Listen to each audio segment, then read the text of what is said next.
All right, good afternoon, ladies and gentlemen, and welcome back to the recap. Michael D'Angelo, joined as always by my partner in crime, Mr. Big D, Daryl Ortiz, coming off of Royal Rumble, which is always a lot of fun. And now it feels like Big D, it's the fast and furious sprints to Elimination Chamber.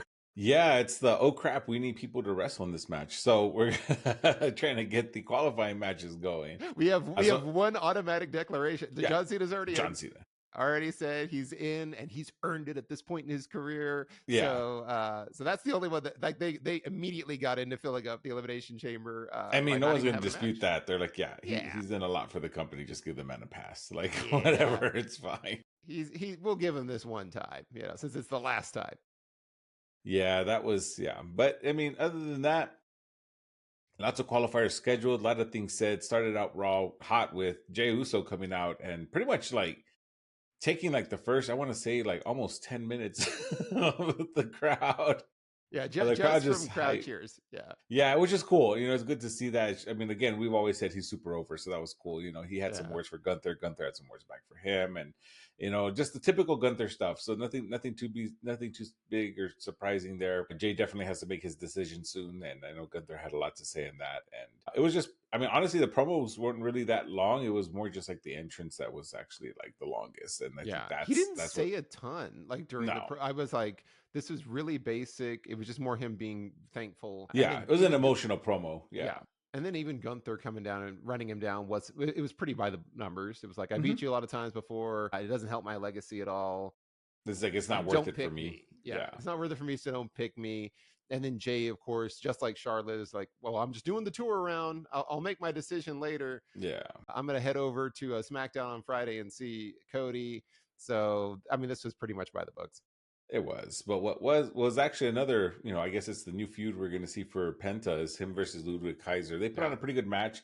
It was a good. I know that Penta's been on a roll and a hot streak, and I like that he's still undefeated. Obviously, surprise, surprise, he took the victory here with the Penta driver, and Yeah. it was a fun match. It was a good match. Both men wrestled really well together, so I was excited for that. And I think I like that Penta. Not only is he winning, but now he's kind of developing a trail of enemies because they have Chad Gable, who's trying to discover the dark arts of lucha libre to like beat Penta, and then you have after post match you have Pete Dunne come out to kind of beat down on Penta, and it was interesting that he didn't, Kaiser kind of saw it and was just kind of like, all right, typical. They're both heels, right? So they're just gonna be like, cool, all right, have fun, and they just let him go at it.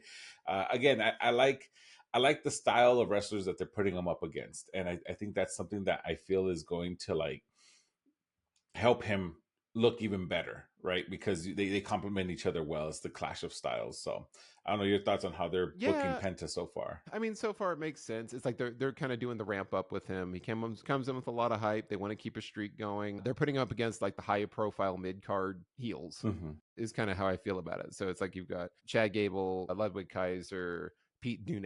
I always call him Pete Dunne after Pretty Deadly did that.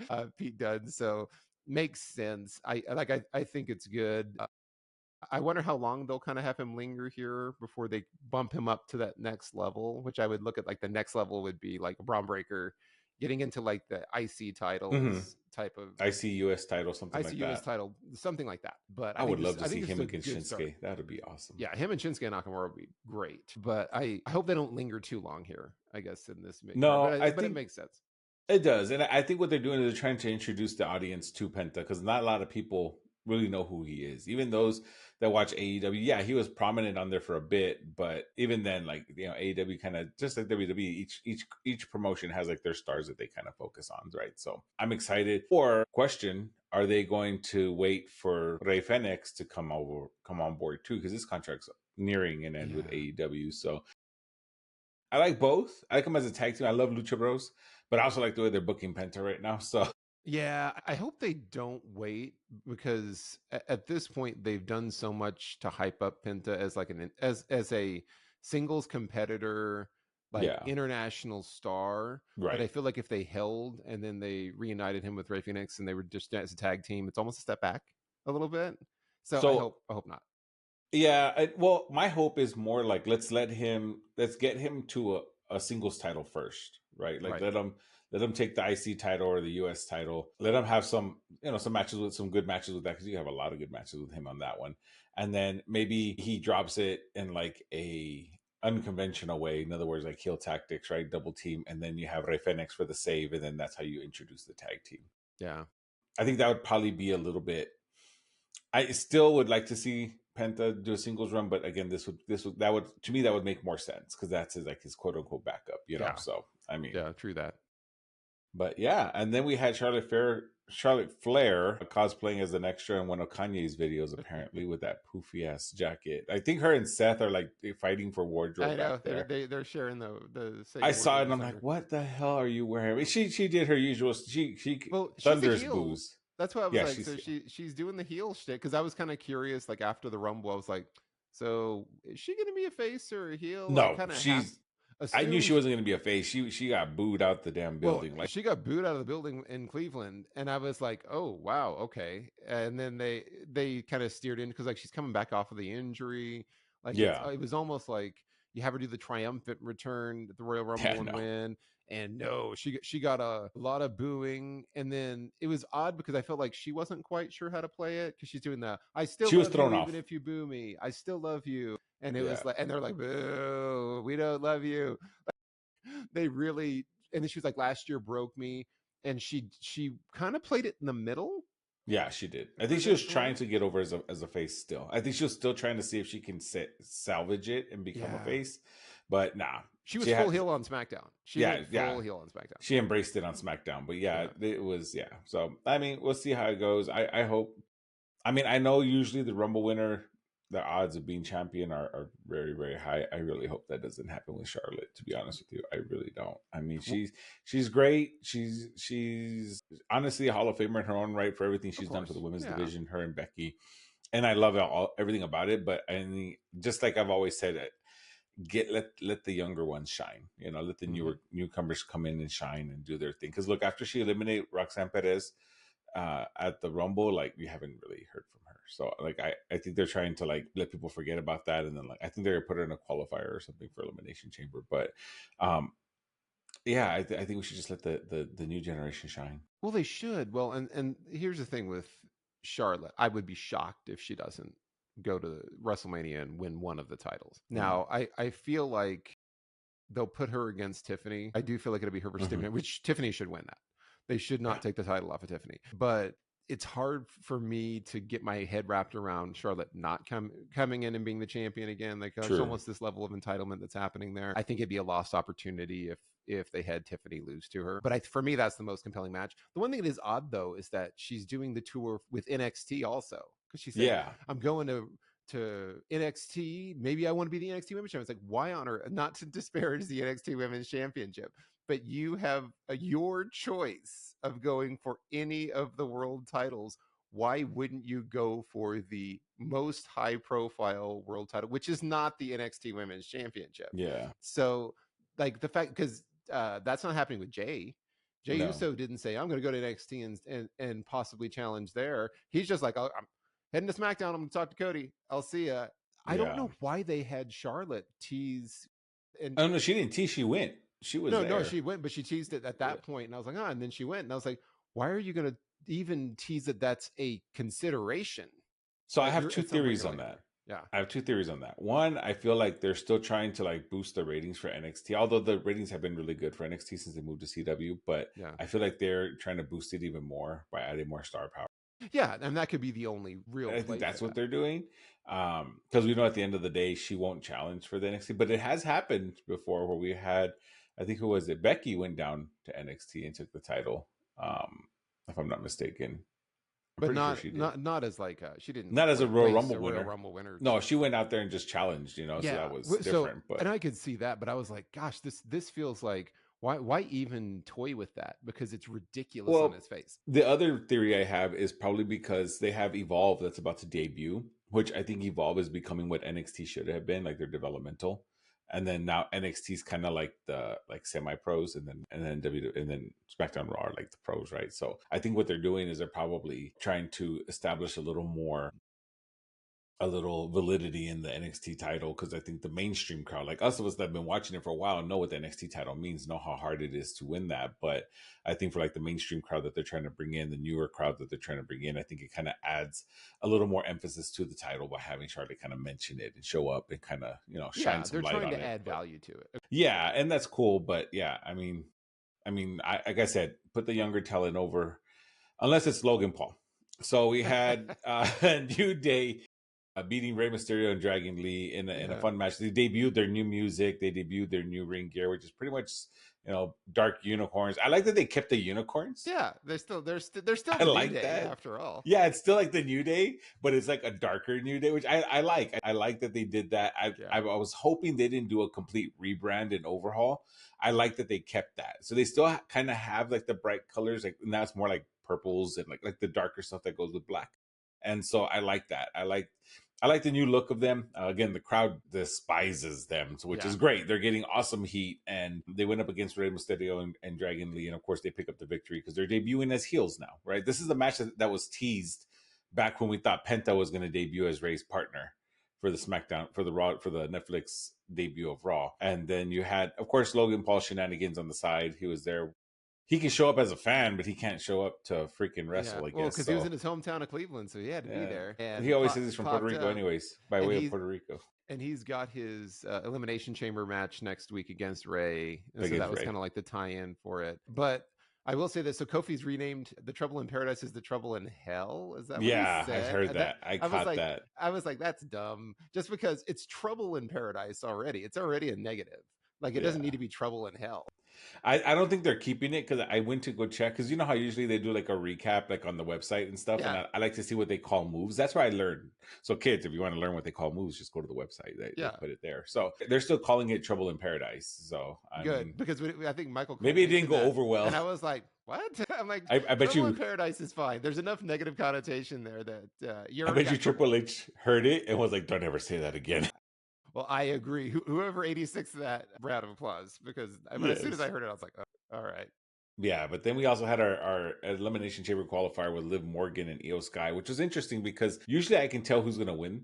Yeah. We can pick it up, right? But this one was a little bit interesting. This one went on. It was very competitive. It was Liv Morgan coming up with the victory. Surprise, surprise. But, I like that afterwards Rhea Ripley came out to confront Raquel. And that was chaos there. Yeah, this I didn't like the way they ended this. Yeah, because my first thought was, hey, you got two pretty high profile people, Liv Morgan and Io Sky, right? They both probably should be in the chamber match, but one of them isn't going to be. So the first thought was, oh, Liv Morgan's going to make it, and they're going to find some way to have Io Sky save face, which is exactly what they did. Yeah, because they had Rhea come down. And like Raquel was interfering the whole time, even though she wasn't touching him, but she kept interfering. Just got in the way. And then eventually Rhea came out and then ended up, I guess, Liv grabbed her hair and then she hit Liv in retaliation. And it was a DQ that cost the match for Io, which was ridiculous. Because I'm like, okay, so you had her cost the match for Io, so Io saves face. But I'm like, wait a second. If Liv initiated the contact on Rhea and Rhea just fought her off, how is she? It's not like she attacked her first. And so it was very awkward. Yeah. How is that a DQ? It's like, oh, disqualification. You can't defend yourself if somebody randomly starts attacking. I'm like, that happens all the time. Yeah. where someone will strike first against somebody else.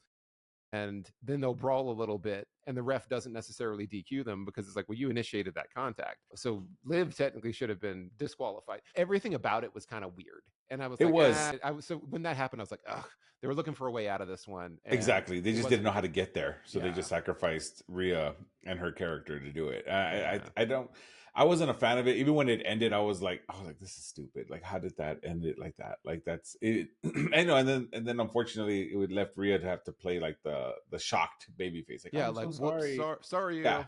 Yeah. And Io's like, what the hell? And then she was all mad and cursing her out in Japanese and whatnot. And, it was clunky. And it's a shame because it was a good match. They went back and forth pretty well. Good. And it was fine. But I mean, Yeah, I think they Was what just it needed was. to find a reason to give Liv the victory, and I think they're just trying to find a way to do it without making Io look bad because Io is also on the uprise as well. So Yeah. we'll see what becomes of that. But then you had Cowboy Seth Rollins come out Yeehaw. in his leather, all leather, all la H. It looked like, honestly, I saw the jacket at first, and I was like, "Is that a curtain, like a shower curtain?" Because it Yeah. had like the big rings on it, and I was like, "Is he wearing a shower curtain?" But it wasn't. It was, I guess it's fashion. I'm not hip to the styles. Obviously, I just wear Yeah. like basic stuff. But yeah, he came out, to kind of hype up Sami Zayn, trying to, because Sami Zayn, is in that odd funk where he did absolutely nothing and watch his friend get obliterated on the ladder Yeah. at the Rumble, and then went and helped Roman, which comes back to bite him. We'll talk about that later. But Seth Rollins just kind of, I don't know if Seth was trying to like overhype him up to overconfident him because Seth Rollins wants CM Punk to go, or it was just CM Punk just simply not wanting Punk to advance to the chamber match. That was his motivation. And so he was trying to hype up Sammy, and it kind of backfired because CM Punk ended up winning anyways, because Yeah. of course he did. Of course well, like when they announced it, I was like, okay, so CM Punk's obviously advancing. Sami Yeah. Zayn's not going to knock him out. So this was the match that felt the least. There was the least amount of potential or speculation. I was like, obviously CM Yeah. Punk's going to win. Yeah. Mm-hmm. Yeah. And I mean, I hate that, 1 week Sammy wins with the Blue Thunder Bomb, the next week CM Punk's kicking out. Yeah. And it's like, Well, make up your most of minds. the time, the Blue Thunder Bomb gets kicked out of, and he always acts surprised about it. It And does. so then occasionally it works. But I thought we were like on an upward trend here because it was like, hey, he pinned somebody, but I guess because it was with the Haluva Yeah, kick he and had the then the Luva Blue kick Thunder Bomb. Yeah. first to soften him Yeah. up, and then he hit the Blue Thunder Bomb. I But guess. I But don't know. well, one day, who knows? Maybe he'll come back as El Generico. Well, he needs to. He's got to do some rebranding. And then he got Yeah. attacked by Kevin Owens At the end, at as the the static hit on Netflix, that was yeah. interesting. I thought it was a Wyatt 6 attack. I was like, dang, they're gonna go after Sammy. And no, it's Netflix was having technical Netflix issues. technical glitches. Ruined the surprise of Kevin Owens coming out to do the package pile driver on Yeah. Sammy. Take out Sammy Hit it really hard. for being Like a he bad like friend. Yeah. yeah, he like, oh yeah, the Sami Zayn Forever shirt too, and he just like drams him down. I'm like, oh, that sucks. Yeah, Well, I it seems like yeah, Sammy just needs time off now because Sammy he ran through his holiday run where he was main eventing every single week, and it's like, yeah. all right, Sammy needs some vacation time. Come out here and package pile drive him so he can be off air for a few weeks. Get him out. Yeah, and Yeah. they talked about it on SmackDown, saying how he's out indefinitely. Indefinitely. That's why I was like, the vacation started. Yeah, which means he'll be surprised at some point at some PLE or Raw. Yeah. We'll see. But yeah, but speaking of SmackDown, Yeah, speaking of SmackDown, we got the repeat of Raw open with Jey Uso and then the crowd cheering, and then the encore of the crowd cheering one more time. So yeah, that one took a while to start it. So it was like rinse repeat. I A think little that's going to bit. be the new trend because if I'm not mistaken, for their match that also happened. Yeah. He went to Yeah. like a whole commercial break of him, and then he did it again, and they still win again, and it was just like, he's not champ yet. But I love it. I love the love Yeah. I that Jey mean, Uso's getting. ride the But wave. The crowd yeah, loves it. do it. And this one started with him inviting Cody Rhodes down. They exchanged their pleasantries. They got interrupted by Jacob Fatu and Tama Tonga. And then, a little bit of trash talking, brawl ensued. We're getting the tag match in the main event. Yeah. This is pretty copy paste here, but go ahead. I will say, this doesn't sound stupid to a lot of people, but I really liked Cody's vest, the branding on the back. It was like red, and then it had like his American Nightmare logo like on the back, which I thought was really, really cool. I like the small details, and that was actually a pretty cool detail. But anywho, yeah, Jacob Fatu coming out again. He's a great promo. Yeah, he really is. He came out and told pretty much Jay like, yeah, we need the title back in the family, but it sure as hell isn't going to be from you. So even like layering that doubt and layering it, but a little bit of foreshadowing now that we know what happened at the main event, right? A little foreshadowing, I guess. Yeah. So it was funny because I was hoping for a couple of things as the show went on, that this was more of the foreshadowing for Cody Rhodes' heel turn. Yeah. But it didn't really work out that way because you had the whole Miz backstage at one point where he's like trying to talk up to Cody that, hey, we got to look out for each other. We got to have each other's back. Look what happens with friendships. What happened with you and Kevin Owens. You think you're friends with Jay. And I was like, and then Cody's kind of like, like pondering it. Yeah. Like you look at his face and I was like, okay, like they've been planting seeds here. He came off of this vicious way that he handled Kevin Owens. Are we going to start to see it now? They're tagging together. I was really hoping that during the tag match, because it was technically, it's like you guys are all part of the same bloodline family. Yeah. Technically, I was hoping that Cody was gonna like have his hand out to tag, and then was gonna drop off the apron and walk off. I was hoping, I was like, do something to be like, hey, you know what, it's every man for themselves kind of thing. That didn't happen, but we'll talk about that in a minute. But after this, Well, no, go ahead. yeah, we can talk about that more later. But yeah, yeah. And I think Miz really was just because now he doesn't have anybody to back him up because Akam, Razor, Paul Ellering all got released. All got released. So that's where I was like, there's no more Final Testament. Yeah, there's no more Final Testament. And this day, I was gonna bring that up at the beginning. It totally blanked on me, but yeah. So no more AOP, no more Paul Ellerling. So it's Karrion Kross and his wife, I guess, are the final test of it, which is just Karrion Kross. You know, he's still like lingering because he was on Raw, right, where he kind of lingered for a few minutes backstage. And also Blair Davenport got released. Where came over with a lot of fanfare in 2024, was drafted and nothing happened with her, and then she got released. Cedric Alexander got released, and also the Pure Fusion Collective, I guess, is no more because Sonya Deville's gone. Well, no, she's not gone yet. They're just gonna let her contract end at the end of the month. They're not gonna renew her contract. So she can still be on TV, but I mean, gone. It's sad, but I'm just kind of like no more. But no more I hope PFC. They don't keep the name. No more PFC, the Pure Fusion Collective. I mean, it's just two people. Is that really a collective? They're the Pure Fusion duo. Yeah, the Pure Fusion pair, PFP. But yeah, so wishing them all the best of luck. Obviously, it's a bummer. It's a bummer too because I do like AOP. I liked them. I was bummed when they released them the first time. I was glad when they brought them back again. I guess they have so much potential as a powerhouse tag team, but I don't know what it is that they're just not sticking. Yeah, but it is what it is. Good luck to them in their future endeavors. Mm-hmm. But after this, we had Elimination Chamber qualifier Bianca Belair versus Piper Niven. Good match, solid match. Not much to report here other than you knew Bianca Belair was going to advance to the chamber, and of course she did. Yeah. So she won. I have a problem though with the existing champions winning something that's going to give them another championship opportunity, because it's not like back then when like you would have dual champions. Like they rarely do that now, and so it's almost a given. Like they're just kind of filling the chamber with bodies. Then why not let Piper Niven? Yeah, let somebody else have the stage to shine a little bit. But I think they're just going for star power because now you got Liv Morgan and Bianca Belair as your first two qualifiers. Yeah, and they're going to fill it out with stars. Like that. I'm half expecting Becky Lynch is going to pop up as like almost like the John Cena of, hey, we added one more person and it's Becky Lynch, and then she doesn't have to wrestle to qualify for it unless they fill it right, and then maybe on the go home show. Again, this might be asking too much from creative because they don't. No, maybe Jade returns to take out Bianca. Yeah, and could be.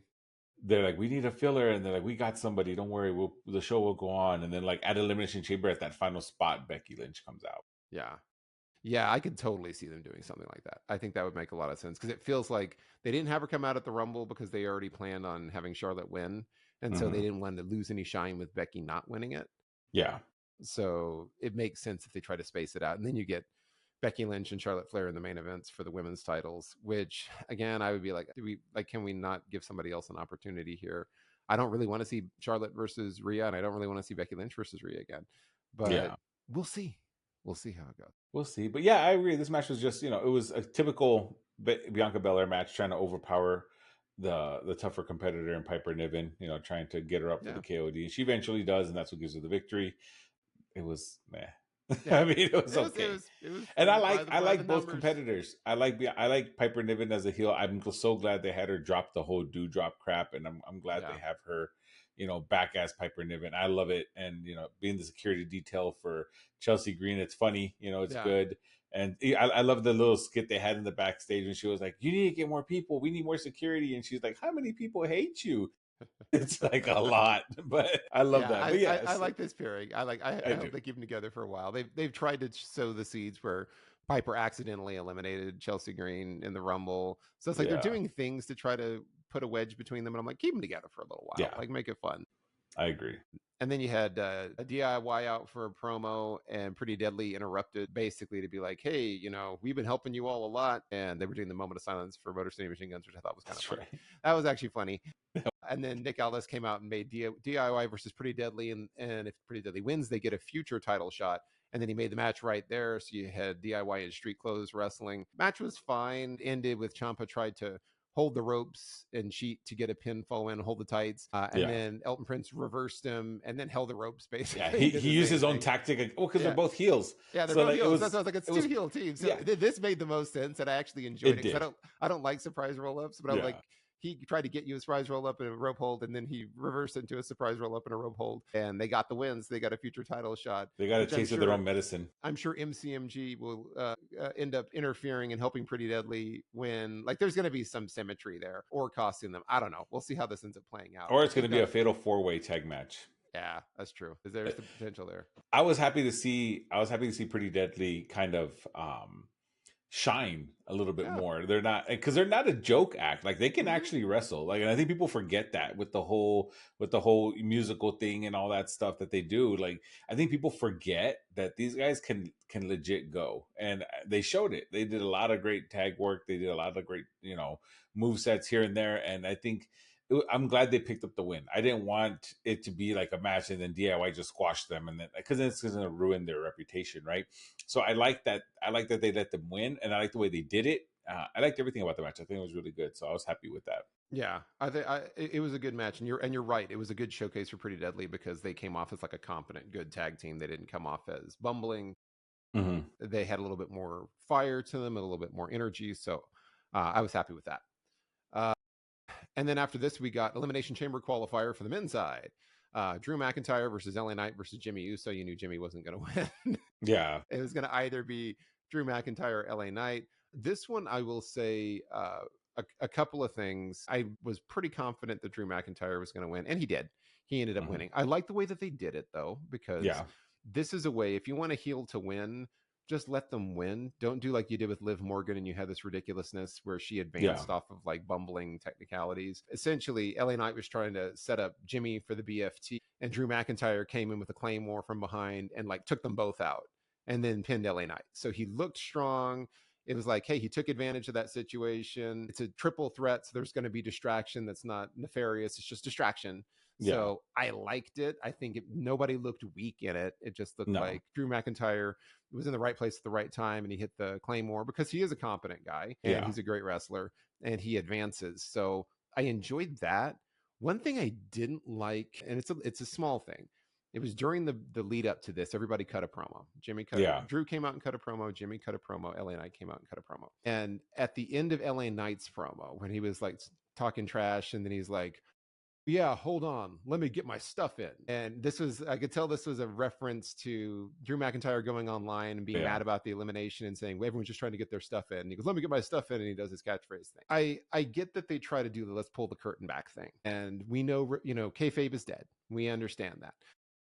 I don't think LA Knight referencing the fact that you're getting your stuff in because this is all predetermined is a good way to do the whole, oh, well, we understand that, people know and that they're aware. You can have good storylines where you say they're played off somewhat off of reality and they reference things that happen in the real world, and you go, okay, cool, that makes sense. I'm totally okay with that. I'm not okay with it when you kind of blatantly say, oh yeah, we're all getting our stuff in because, hey, remember everybody, this is all fake. So when he said that, I was like, oh, I wish he hadn't mentioned that one, because I know it's a work from Drew. I know he wasn't really meaning that. Like, he's doing his thing where he complains online about it, and that's one thing. And I know that's a work, but it just didn't sit well with me that you have LA Knight now referencing the fact that it's predetermined versus referencing something that happened in the real world. It's not like Matt Hardy and Edge, where it was like, you knew that there was really like infidelity there. And then they just played into it. That was compelling because that was a real story with passion behind it. This was more of a, don't pull back the curtain, break the fourth wall so much that the suspension of disbelief is gone. So I didn't like that little comment. Like it was like, and I love the stuff that LA Knight does. I wasn't appreciative of that. I think I get that, and I think what they're trying, I see what they're trying to do, right? Like they're trying to test the waters to see how much they can let back and how much they can't. So they've dropped a lot of banned words. They dropped, a lot of stuff. But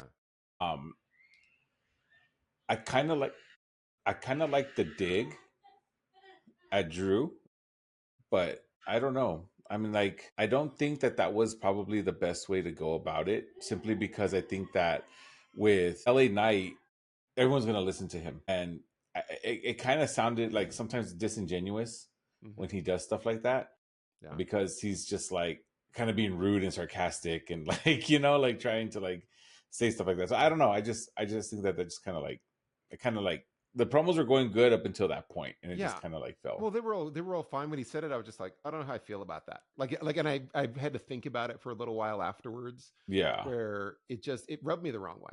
Yeah. And I think they have to be careful. Like, there's some point you get past the tipping point. Like, okay, now we're becoming a parody of ourselves. It's like, don't do that. Like, still keep it compelling, but I don't know. It was just an odd comment. Yeah. But anyways, after that, so Drew McIntyre's advancing.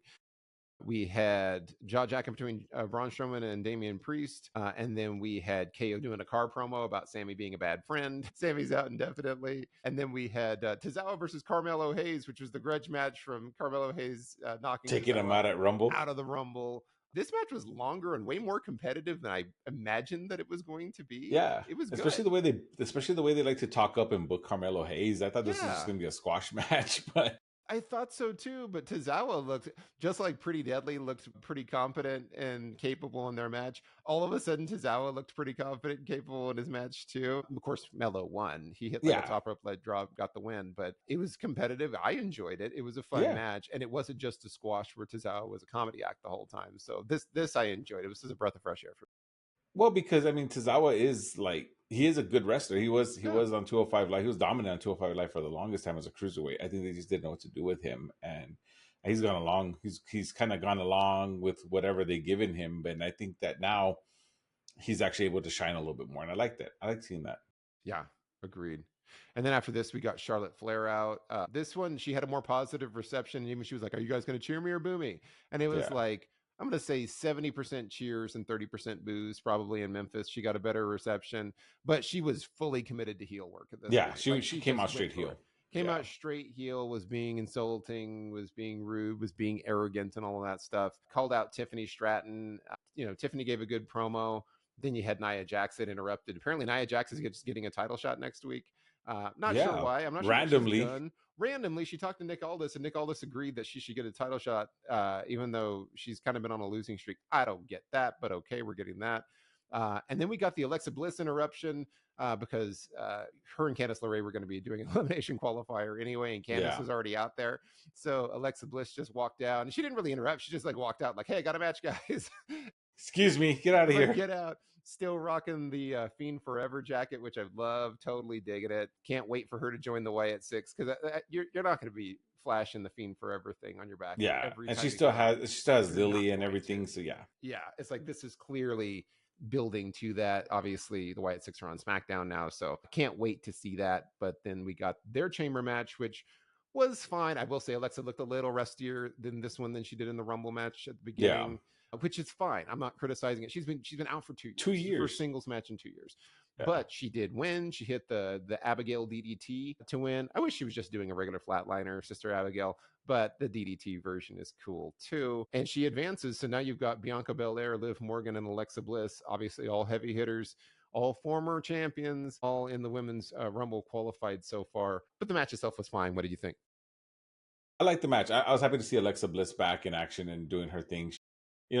Again, a little rust, but not too much. I think she looked pretty good. I think she was doing great considering she'd been out for 2 years. Hitting the Sister Abigail. She teased it in the very beginning, which was cool. And then finally hitting it at the end, but it was like a little DDT switch up on it. I think kind of making it her own. Could be for a number of reasons, because Uncle Howdy does the Sister Abigail, so maybe she just kind of does they don't want to have it be copy paste. Yeah. So, but at the same time, like, again, I'm very happy to see her back. I'm glad they're booking her to win. I think it wasn't even like a squash match either, because Candice LeRae is a good competitor. She is a great wrestler too. So I think it was a good opponent for Alexa Bliss to come back to. Agreed. I mean, the reception was great. The crowd popped for her really well, and I was hoping that they kept the Fiend. And now they put more emphasis on the jacket. I think they got a lot of flack about it online because they cut away from it. Yeah. At the Rumble, and a lot of people were kind of upset about that. I thought it had said Bray because they just cut away so quickly. Yeah, but when I went really back and looked, quickly. it says Fiend Forever, and then the R and the S strategically placed, and Wyatt it says Friends Forever. Yeah, so I like that, and I like that they showcased it and talked about it. She's still coming out with Lily, so she is going to still be part of the Wyatt Six, which I'm excited to see happen. Yeah. We'll see how it goes. I'm excited for Alexa Bliss. I am Honestly, I too. I feel love Alexa Bliss. I think she's yeah, great. I'm stoked to have her back. I agree. I feel this match went on. It didn't feel long. It was actually well timed, so I was happy with it. Yeah. And then main event, the predictably so, was Cody and Jay versus Tama Tonga and Jacob Fatu. It started with 13 minutes left in the show, and I was like, oh man, they didn't leave a lot of time for this. It was Well, fun. just be fair, it was like Well, it was like 30 20 minutes. like 30 minutes before the show ended. But then yeah. but then they did like these promos for the next week's lineup. I think they like realized they still had time. Yeah. And they just like did promos for each person in next week's triple threat. Like so they did Braun, they did Damian, Braun, Jacob, and then you had Jay come out and take up a good amount of time, and then Cody came out. Cody come out, and then I know because when I originally I was like, oh, there's like 30 minutes left. We're gonna get a nice long match here to close it out. And then by the time you got through all of that, I was like, oh, there's 13 minutes. By the time it was like, ring the bell, 13 minutes, and I was like, okay. Yeah. And so and this one was it was good. It was by the numbers. Like you knew what was gonna happen here. Yeah. The heroes were triumphant. Of course, Tama Tonga is going to be the odd man out, taking the crossroads, getting the pinfall. Jacob's not getting pinned. So that was all pretty predictable. There was the surprise moment, and I'd said this earlier. I was hoping I would like use this as the catalyst to start building up the heel version of Cody Rhodes. That didn't happen, but you got the return of Solo Sikoa, who popped into the ring afterwards and attacked Cody, and then just kind of stood over him as they went off of air. So Solo Sikoa was back. I'm like, is he back really as the leader of this group? Because it felt like Jacob had kind of split off and was just doing his own thing now. Yeah, he kind of went rogue. Yeah, so which I'm like, good, because I would rather see Jacob just kind of doing his own thing than being Solo's henchman. But is this trying to build towards, I'm going to qualify for Elimination Chamber and go face you, Cody? And like where are they going to go with this? I presume Solo's going to be one of the elimination qualifiers and get in there. He is. But yeah, they're kind of setting him up to kind of do the continuation of the feud with Cody to try to get the title. And he's had a couple of opportunities already against Cody and lost. So how do you feel about this one? I mean, I'm wondering almost because they kind of mentioned it at the beginning how originally Tama Tonga and Jacob Fatu won the Intercontinental titles. And then Solo, as the tribal chief at the time, told him to give the title over to Tongaloa so he can be without a title. I wonder if something similar is going to happen where Jacob Fatu qualifies for the Elimination Chamber next week. Yeah. And Solo tells him, give me your spot. And he's like, okay. Like, you know what I mean? Like, I hope not. Yeah, I hope. I would love to see Jacob. I would love to see Jacob in the Elimination Chamber. You know, it would be, I mean, but my question now is like, is the bloodline gone? Right? Because Jimmy, you know, he's still wearing his bloodline gear. Roman's been MIA since, you know, Seth's, you know, curb stomped him into the steps. And Solo technically is no longer tribal chief. So, like, now what happens? You know, I'm curious to see what's going to happen with that. I'm sure we'll get a promo next week from Solo in some form or fashion. A little bit of an explanation. So I guess we'll just have to wait and see. But I enjoyed the match. It was, like you said, a little predictable. We knew the faces were going to win. We knew Jacob wasn't going to take the pin. We knew it was going to be Tama Tonga. And so, I mean, I would have much rather Jay taking the victory. Because he's on the upward for Jay. Yeah. Seeing the end of Solo coming in, I see why they had him do it. And it could also raise more doubt with Cody because Jay was nowhere in sight after Solo came out. So, I mean, where were you, man? It's like, and they can still continue Kevin to build Owens. That. And I really do hope that they build more towards a Cody heel turn, especially if they decide. It feels like they're telegraphing that it's going to be Jay versus Gunther, and then they're going to do whoever wins Elimination Chamber against Cody. But part of me kind of wants, hey, if you want to do a Cody heel turn, Jey Uso is a good foil for him as a face. Yeah. And, well, because he's super over. So if you turn on Jay, you're gonna gain a ton of heat. Yeah, and I think he's the best person to do it with. Yeah, and it's a good, but it's also justifiable too because the bloodline has been all over Cody. Yeah, and he's part of that family. Yeah, we're cool, but so there's opportunities there where it wouldn't be a completely far-fetched for him to turn on Jay, especially everything that happened with Kevin Owens, and then you got The Miz now sowing some seeds of dissent. And he's taking advice from Karrion Kross now and just trying to poke with people. But this will be, and we'll see how they directionally where they go with this. Yeah, I'd be curious. But that was SmackDown, so that was the week that was. We'll see how many qualifier matches we get through this next couple of weeks or next week or so, because the women's chamber is already, it's how many competitors in the chamber? Yeah, they've already got 3, so they're real close to being done with the the women's chamber Yeah. match. And they'll get this wrapped up, and we'll be at the chamber in a couple of weeks. I think it's March 1st. I think so. March. No, yeah, March 1st. Sorry, March 1st. Yeah, so it's gonna that be one's gonna be on Netflix, so we'll see how that goes.